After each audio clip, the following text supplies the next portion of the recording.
दोस्तों, सनातन हिंदू धर्म में तुलसी के पौधे का महत्व सबसे अधिक है। इसकी सबसे पहले पूजा भगवान विष्णु जी ने की थी। श्री हरि कहते हैं, जिस प्रकार देवी लक्ष्मी से वैकुंठ को ऐश्वर्य प्राप्त है, उसी प्रकार वैकुंठ में तुलसी के कारण ही पवित्रता प्राप्त है। पृथ्वी लोक पर जिस स्थान पर भी तुलसी का पौधा होगा, उस स्थान पर कभी बुराई का वास नहीं होगा। ऐसा स्थान सबसे अधिक पवित्र होगा। इसी कारण से हमें हमारे घर में तुलसी का पौधा अवश्य ही लगाना चाहिए। तुलसी के पास दीपक जलाने से क्या होता है, आइए जानते हैं इस प्राचीन महान कथा के माध्यम से, जो भगवान श्री कृष्ण ने देवी सत्यभामा को सुनाई है।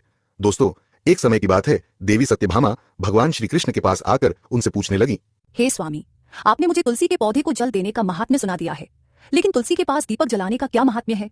रोज शाम को तुलसी के पास दीपक क्यों जलाया जाता है? इससे मनुष्य को कौन सा फल प्राप्त होता है?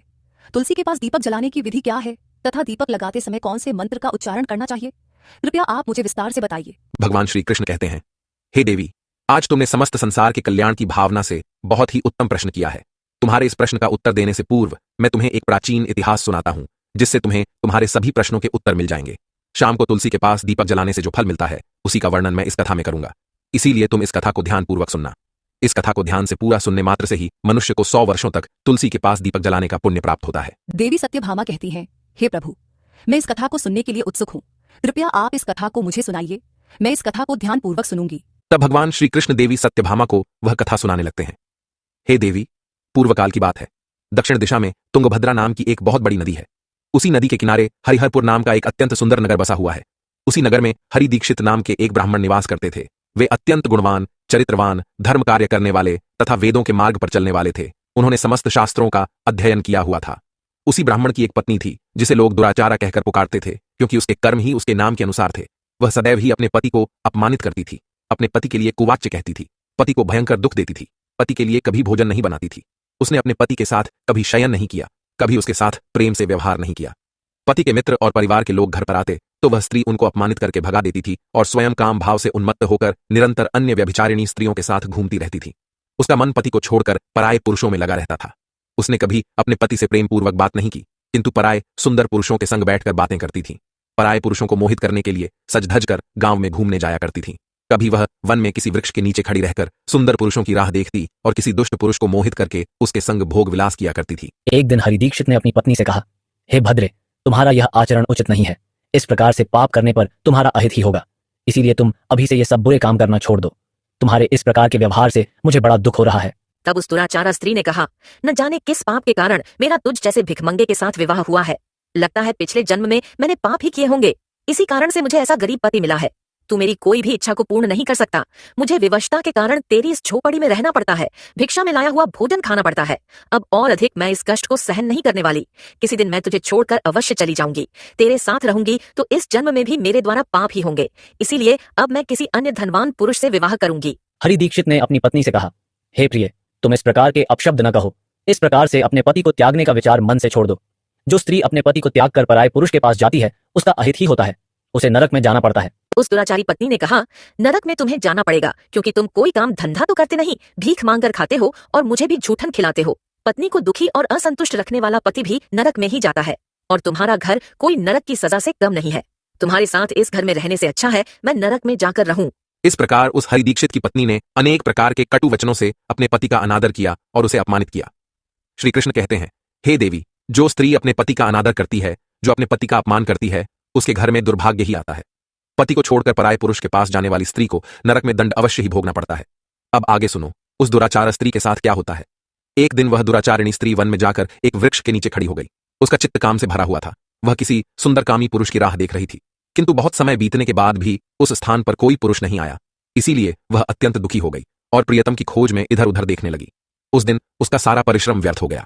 वह वहां खड़ी होकर वह नाना प्रकार की बातें कहकर विलाप करने लगी। हाय हाय, आज तो इस मार्ग से कोई भी सुंदर पुरुष नहीं आया। अब मैं कैसे अपनी काम शांति करूं? आज की रात कैसे बीतेगी? कौन मेरे इस सुंदर शरीर का उपभोग करेगा? मेरी जवानी और सुंदरता तो अकारण ही नष्ट हो रही है। कोई भी इस सुंदर शरीर को पाने की कामना नहीं करता। अब मैं कहाँ जाऊं? कौन मुझे अपनाएगा? कौन मेरे साथ भोग विलास करेगा? मेरा पति तो मूर्ख है, किंतु अब ऐसा लगता है कि संसार ही मूर्ख पुरुषों से भरा पड़ा है। कोई भी इतनी सुंदर स्त्री को पाने की कामना नहीं कर रहा है। मैं तो इतनी सुंदर हूँ कि देवता भी मुझे पाने की इच्छा करेंगे, लेकिन यह संसार तो पापी और तुच्छ पुरुषों से भरा पड़ा है, जो मुझ अप्सरा जैसी सुंदर स्त्री को दुर्लक्ष कर रहा है। हे भगवान, कोई सुंदर बलवान और पराक्रमी नर हो तो उसे मेरे पास भेजिए। चाहे वह मेरा भक्षण भी कर लेगा तो भी मैं प्रसन्नता से उसका आलिंगन कर लूंगी। भगवान श्री कृष्ण कहते हैं, हे देवी। इस प्रकार से वह स्त्री जोर जोर से विलाप करने लगी। उसी जंगल में एक भयानक बाघ निवास करता था। उस पापिनी स्त्री की आवाज सुनकर वह जाग गया और उछलकर उस स्त्री का भक्षण करने के लिए उसके पास आ गया। उस बाघ का नाम था ध्वंसक। ध्वंसक का रूप अत्यंत भयानक था। उसका शरीर काले और नारंगी धारियों से युक्त था जो जंगल की छाया में घुल मिल जाता था। उसकी आंखें अंगारे की तरह लाल थीं जो अंधेरे में भी चमकती थीं। उसके जबड़े से लंबे तीक्ष्ण दांत बाहर निकले हुए थे जो किसी भी जीव को चीरने के लिए पर्याप्त थे। उसकी गहरी गर्जना पूरे वन में गूंजती थी जिससे आसपास के जीव कांप उठते थे। ध्वंसक की लंबी मजबूत पूंछ उसकी ताकत का प्रतीक थी। वह अपनी मांसल बलिष्ठ टांगों से जंगल में तेजी से दौड़ सकता था। ध्वंसक का पूरा शरीर शक्तिशाली मांसपेशियों से भरा हुआ था जिससे वह एक ही झपट्टे में अपने शिकार को धराशायी कर सकता था। उसकी नाक से बार बार गर्म सांसें निकलती मानो वह हर पल अपने अगले शिकार की तलाश में हो। ध्वंसक का एकमात्र लक्ष्य उन पापी और दुराचारी लोगों का भक्षण करना था जिन्हें उसकी नियति ने उसे सौंपा था। उस भयंकर बाघ को अपने सामने खड़ा हुआ देखकर उस स्त्री के पसीने छूटने लगे। वह भय से थरथर कांपने लगी। वह स्त्री कुछ करती, इतने में ही उस बाघ ने अपने पंजे से उसे घायल कर दिया और वह स्त्री जमीन पर गिर पड़ी। जमीन पर गिरते ही वह स्त्री चिल्लाते हुए बोली, अरे बाघ, तू किस लिए यहाँ पर आया है? मुझे क्यों मार रहा है? मैं यहाँ पर अपने प्रियतम को खोज रही थी। तू मुझे छोड़ दे। मेरा भक्षण करके तुझे क्या मिलेगा? उस स्त्री की यह बात सुनकर वह भयानक बाघ क्षण भर के लिए रुक गया और हंसते हुए बोला, हे दुष्टा, आज विधाता ने तुझे मेरा ग्रास नियुक्त किया है। तुझ जैसी पापिनी स्त्रियों का भक्षण करना ही मेरा काम है, तभी मुझे इस शरीर से मुक्ति मिलेगी। वह स्त्री कहने लगी, हे बाघ, तुम कौन हो? मुझे सच सच बताओ, तुम्हें किस कारण से बाघ होना पड़ा और तुम मुझ जैसी स्त्रियों का भक्षण क्यों करते हो? पहले मुझे सारी बात बताओ और फिर मेरा भक्षण करो। फिर ध्वंसक नाम का वह बाघ कहने लगा, हे पापिनी, मैं तुम्हें मेरे पूर्व जन्म का वृत्तांत सुनाता हूँ कि किस कारण से मुझे बाघ होना पड़ा। पूर्व काल में दक्षिण देश में अमलापहा नाम की एक पवित्र नदी बहती थी। उसी नदी के तट पर मुनिपर्णा नाम की एक नगरी बसी हुई थी। यह नगरी अपने सुंदर मंदिरों, शांत वातावरण और धार्मिक अनुष्ठानों के लिए प्रसिद्ध थी। वहां एक ब्राह्मण का परिवार निवास करता था। मैं उस परिवार में जन्मा था। मेरा नाम वेदानंद था। मेरे पिता एक आदर्श ब्राह्मण थे जो यज्ञ, हवन और धार्मिक अनुष्ठानों का पालन करते थे। उस बाघ ने आगे कहा, हे स्त्री, मैंने अपनी किशोरावस्था में वेदों का अध्ययन किया और यज्ञ आदि धार्मिक कार्यों में पारंगत हो गया। लेकिन जैसे जैसे मैं बड़ा हुआ, मेरे मन में धन का लोभ बढ़ता गया। अनेक यज्ञों का आयोजन किया, लेकिन वे यज्ञ धार्मिक उद्देश्य से नहीं बल्कि धन संग्रह के लिए थे। मैं उन पापियों के लिए भी यज्ञ करता था जो धर्म से दूर थे और उनके घर का भोजन करता था। मैंने धन के लोभ में उनके अनैतिक कार्यों का समर्थन भी किया। धर्म के मार्ग से भटकते हुए मैंने उन वस्तुओं का दान भी स्वीकार किया जिन्हें ब्राह्मण को नहीं लेना चाहिए। मेरा मन इतना लोभी हो गया था कि मैं ऋण के बहाने दूसरों से धन लेता और फिर उसे कभी वापस नहीं करता। मैंने अनेक प्रकार के छल कपट किए और इस प्रकार पाप करते हुए कई वर्ष बीत गए। समय के साथ मेरा शरीर कमजोर हो गया, बाल सफेद हो गए, आंखें धुंधली हो गईं और मुंह के दांत गिर गए। परंतु धन का लोभ अब भी मेरे मन से नहीं गया और मैं पाप करता रहा। उस बाघ ने अपने दुख भरे स्वर में आगे कहा, एक दिन धन के लालच में मैं फिर से नदी के किनारे गया। वहां मैंने अन्य धूर्त ब्राह्मणों के साथ मिलकर लोगों को ठगा। हम सभी ने झूठे मंत्रों का उच्चारण किया और बिना विधि विधान के ही देवी देवताओं का पूजन किया। इसका उद्देश्य केवल अधिक से अधिक धनदान में प्राप्त करना था। हमने लोगों को धर्म के नाम पर धोखा दिया। उस दिन मैंने काफी धन एकत्र किया, लेकिन उसी समय मेरे साथ एक भयानक घटना घटी। मैं उसी दिन नदी के तट पर बैठा हुआ था, तभी एक बीमार और भटकता हुआ कुत्ता मेरे पास आया। मैंने उसे दुत्कार कर भगा दिया, लेकिन वह क्रोध में आकर मेरे पैर में काट बैठा। मैं मूर्छित होकर वहीं गिर पड़ा।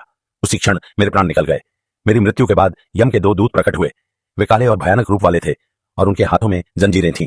उन्होंने मुझे पकड़ लिया और यमपुरी की ओर ले गए। यमपुरी में मुझे यमराज के सामने खड़ा किया गया। यमराज ने अपने दिव्य सिंहासन से चित्रगुप्त को आदेश दिया कि वे मेरे कर्मों का लेखा जोखा प्रस्तुत करें।